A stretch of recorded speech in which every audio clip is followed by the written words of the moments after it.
Wherever you go, whatever you do, throw a little at it. Omax, Vest and Briefs.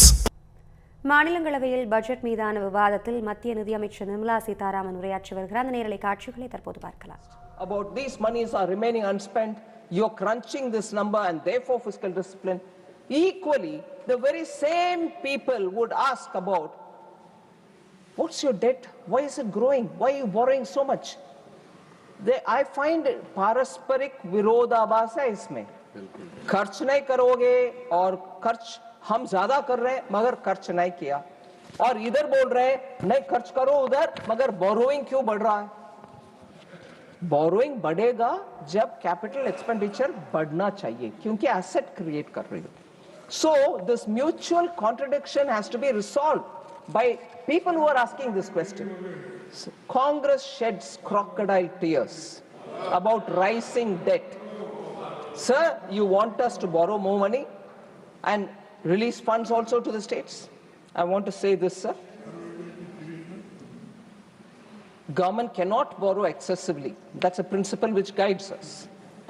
The Congress is obsessed about outlays. कितना outlay? इसमें कितना दिया? कितना दिया? कितना दिया? मगर हम तो मांग रहे हैं कि पैसा भी देंगे मगर आउटकम भी दिखाओ. सो कांग्रेस को खर्च के फिक्र है, हमें नतीजों का फिक्र है. Naysayers of course will say, oh, this budget is parsimonious. Not at all. If you are conscious of the penny or the rupee, the paisa that you're collecting from an Indian citizen and wanting outcomes, you will have to be careful about how monies go, when they go, how much goes. And that is exactly the principle with which the prudential public finance management, which Prime Minister Modi guides us, is be sure that my money is not lying idle somewhere. You should know why it is lying idle, get the outcomes there. So that is the route with which we are going, sir, so that the zamana of 15 paisa only goes out of that money which is being sent to the state. वो चला गया. मोदी जी के समय पर हर पैसा जो जाना है वो जाएगा. इसीलिए 2014 से more than 48 lakh crores have been spent on various or have been sent directly through DBT to various beneficiaries. And because it is DBT, we have saved an estimated 4.31 lakh crores from falling into wrongful hands. That saving is very clearly paisa not being allowed to go to hands which don't have a right to receive that money. That is possible only because we have made the entire process digital and transparent. So 48 lakh crores have gone to people who need to get it, and that's not a small achievement, sir. Technology has helped us, I should concede that. So Congress party announces big, spend blindly without even accountability, without any accountability, borrow more and ruin the fiscal discipline, which is not the story under Prime Minister Modi's leadership. Fiscal discipline, equally without giving attention to people who need those welfare projects. I will repeat that one particular scheme through which this argument holds validity. Oil bond issue, sir, which was created during the UPA time. We will be paying that even now. We are repaying it even now. My grievance with oil bonds, sir, is that it was never reported in their budget. कुछ और नहीं है, bond race करना है, race करो, तो क्यों budget में बोला नहीं है? उसको क्यों कारपेट के अंडर पुश करके छोड़ दिए? वो है. इसीलिए the basic principle of responsible budget making is something which we have steadily, and I'll tell you in a bit, how every year we've brought in greater transparency in our budget making process. Sir, another allegation is schemes have been announced without any budgetary allocation. Announce karte ja rahi ho, uska paisa nahi de rahi ho. So I want to say, sir, budget speeches give a policy directive also, other than announcing schemes, or it may announce schemes with allocation, and sometimes it may allocate resources a bit later. So, announcing schemes without allocation itself is not saying the truth, complete truth. I would like to say, sir, the number of instances when budget speeches earlier made had announcements with no allocation. But before I go into that, I will like to elaborate on, in this budget, 16 new schemes have been announced with allocation. 16 new. I can leave the list on the table, sir, with your permission, for any member who wants to see. 16 new schemes with allocation, and 4 schemes where existing schemes have been given top-up amounts as well. So 20 schemes with allocation, new ones 16, and 4 existing getting top-ups. But the earlier examples of UPA, where budgetary announcements were made, no allocation were made, that wasn't criticized worthy at that time, but when we do it, it's criticized worthy. But I see budget documents as, budget speeches as much more than just giving schemes and allocation. They are also setting the direction. 2005-06 budget, sir, UPA governments. Manufacturing Competitiveness Program was announced as a new scheme with no financial outlay. Skills Development Initiative in the same budget was announced, no financial outlay. Mumbai as a regional financial center was announced in the same budget, no outlay. National Institute of Securities Market. It's a policy directive, and I can recognize that that's not a scheme in that sense. It was a policy directive given to a regulator saying, set up your own Institute of Securities Market. And that was only right. You couldn't have allocated anything. So, several announcements without outlay, sir, but no, it is sin when we do it. Tea industry regeneration. I want to say this now very clearly because I quote this from the 2005-06 budget.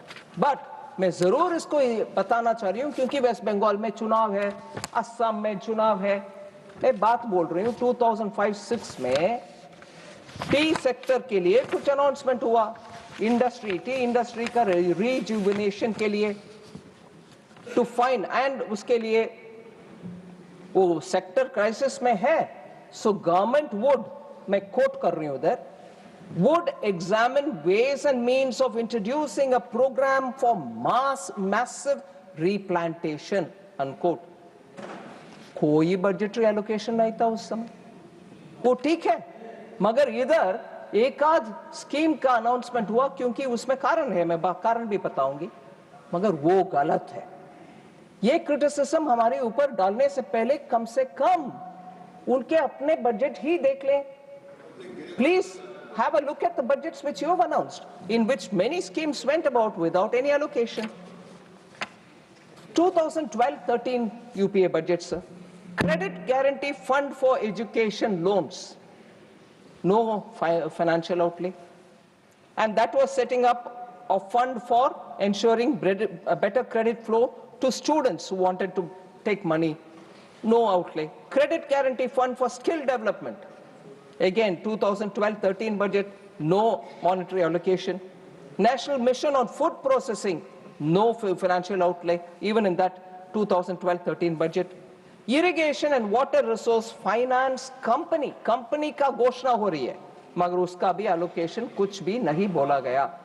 ये सब ठीक है, मगर हमारे यहाँ जहाँ 20 schemes का allocation के साथ घोषणा होती है, एक आध में जानबूझ करके allocation नहीं है, मैं कारण बताऊंगी, मगर वो गलत है. ये कैसे criticism हो सकता है sir?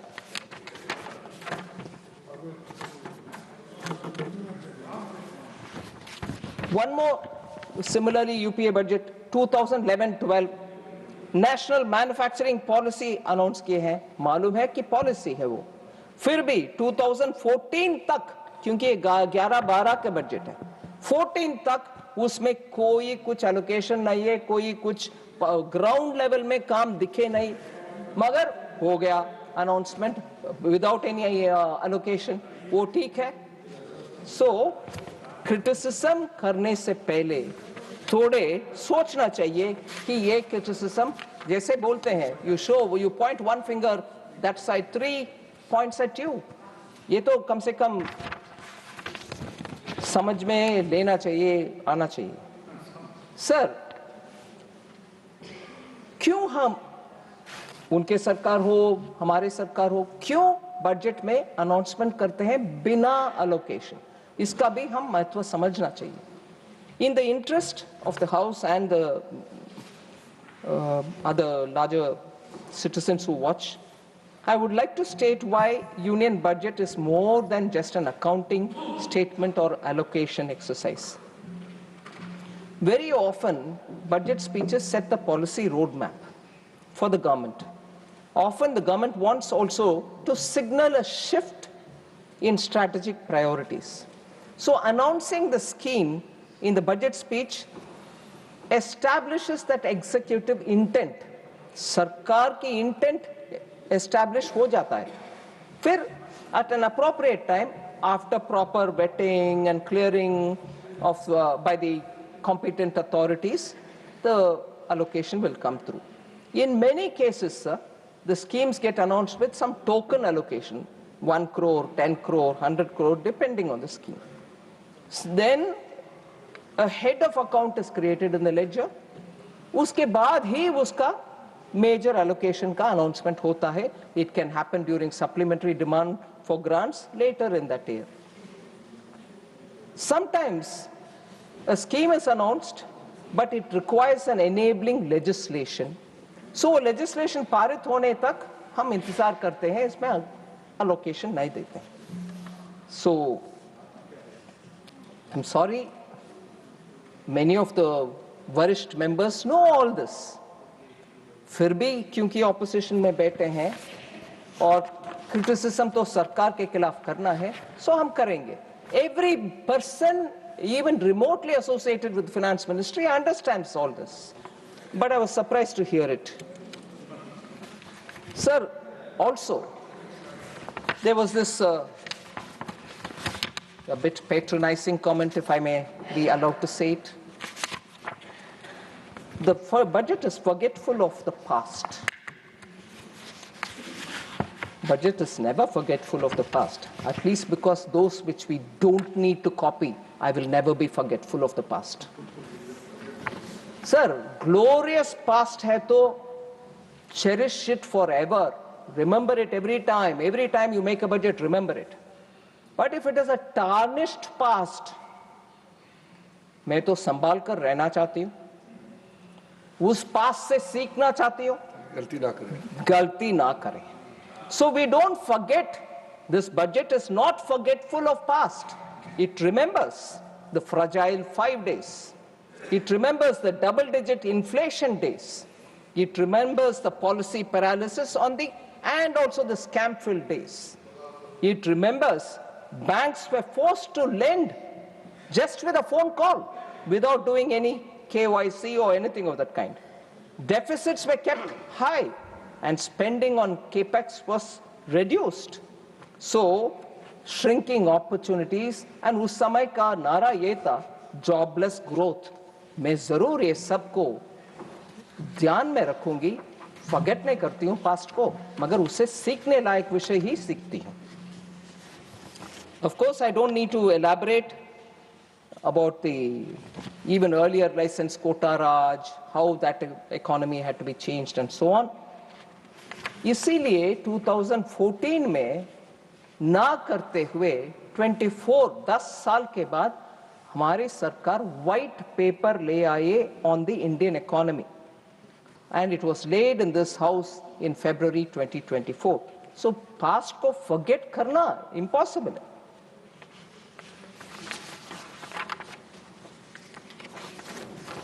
So now I want to just say, I'm not sure how to take this. Former FM P. Chidambaram ji, in 2023, addressing the audience in a media conclave, had said that he credited the BJP-led NDA government for its single-minded focus on containing the deficit and on debt management. He said it in 2023. And today, in 2026, that circumstance which he took into consideration and gave this comment has actually only improved. It is actually only improved. So there's no way that comment which was given in 2023 can be changed. If anything, appreciation will have to be more. But today, we find that you're finding fault with our debt management. It doesn't add up. So then, I move on to talking about, again, debt to GDP, which was raised by, I can't see the honorable member, Raghav Chadda. So, this is not a new change, sir. When we are focusing on debt to GDP, it's not a new target. There was an amendment done in 2018 to the FRBM Act. In that itself, that change was brought in. So I just want to inform the member that if he had not noticed it then, it's worth noticing that it is not new. Also, sir, the point that the middle class is being sandwiched was raised. I'm sure many honorable members thought they had some common cause with that allegation which was being made. I want to very clearly bring the data out to say the conclusion that the middle class was being sandwiched was being made because personal income tax collections exceeded the corporate tax. That is fundamentally misdiagnosing the situation. There's no evidence of middle class suppression. Actually, there is enough and more evidence of historic middle class expansion and formalization driven by the economic reforms that have been undertaken in the last 10 years. High personal income tax collection is not necessarily middle class being crushed. I'll give you the reasons why. There are more people today with income that is taxable. More income is visible and in the formal sector, and it is being reported. So the economy is no longer narrow, and it's not just confined to the elite. Middle class basket is widening. Between 2013-14 and 24-25, the number of taxpayers, that is, people filing returns or with TDS deducted, rose from 5.26 crore to 12.13 crores. So within the last 11 years, more than doubling has happened in the income taxpayers' numbers. So obviously you learn more from it. And what is the growth therefore, sir? CAGR of 7.9%. So that is the largest structural expansion of the middle class in this country. So suppression cannot happen if the tax net is widening, and if the net itself is widening, it's not because of suppression. People are coming on board to pay. And coming on board to pay, not because we are bringing more rates. On the contrary, even as this expansion is happening, income tax limit has increased to 12 lakhs for everybody, and for those in salaried class, 12.75 lakhs तक आपको tax पे करना ही नहीं है. So suppression का बात कहाँ आती है सर? अगर 12.76 लाख तक salaried class को टैक्स ही पे करना नहीं है, कहाँ है suppression? Second, standard deduction has also been enhanced. New tax regime has simplified filing and due diligence करने वाले काम को भी simplify कर दिया. Next generation GST rationalization has also lowered household costs. उनके monthly खर्च कम हो रही है क्योंकि GST में हर item का rate कम हो गया है. Inflation also is at a historical low. So somewhere middle class के ऊपर ये शब्द suppressed cannot coexist with real incomes rising and with record low inflation. And there is a upward mobility of workforce as well. So ये थोड़ा मुझे समझने के लिए फैक्ट रख रही हूँ sir. So I move to Honorable Member Wilson. He said, rising debt again. Itna debt, it's not good. So I just want to highlight the fact, sir. The principle is one. We have to take care of reducing debt, whichever be center or state or everybody. And in this, not a member of this house, but with your indulgence, I like to quote the former Chief Minister of Tamil Nadu, Edappadi Palaniswamy Avargal. He said, and I quote, "For 73 years, successive governments in Tamil Nadu accumulated roughly 5 lakh crores in total debt." மாநிலங்களவையில் budget மீதான விவாதத்தில் மத்திய நிதியமைச்சர் நிர்மலா சீதாராமன் உரையாற்றி வருகிறார். நேரலை காட்சிகளை தற்போது நாம் பார்த்தோம்.